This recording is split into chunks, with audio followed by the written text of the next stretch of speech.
আমরা পিছে যাই না, আমরা পিছে যাই। আরে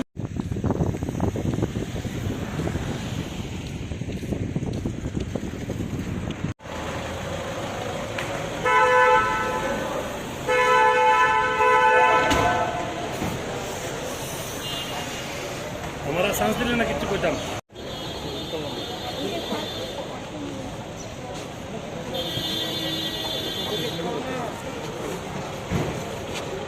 बाजदीप सुंदरी का दर्शन के लिए आए हैं। पहली बार ही आना हुआ मैडम आपका? नहीं, बहुत साल पहले किशोर दा के साथ बहुत प्रोग्राम्स किए मैंने। अच्छा, आज त्रिपुरा में आने के बाद कितने दिन का सफर है आपका?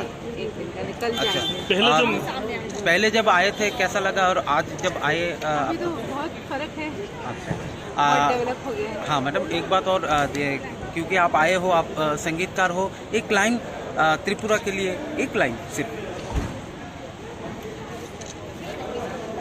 नजर के सामने जिगर के पास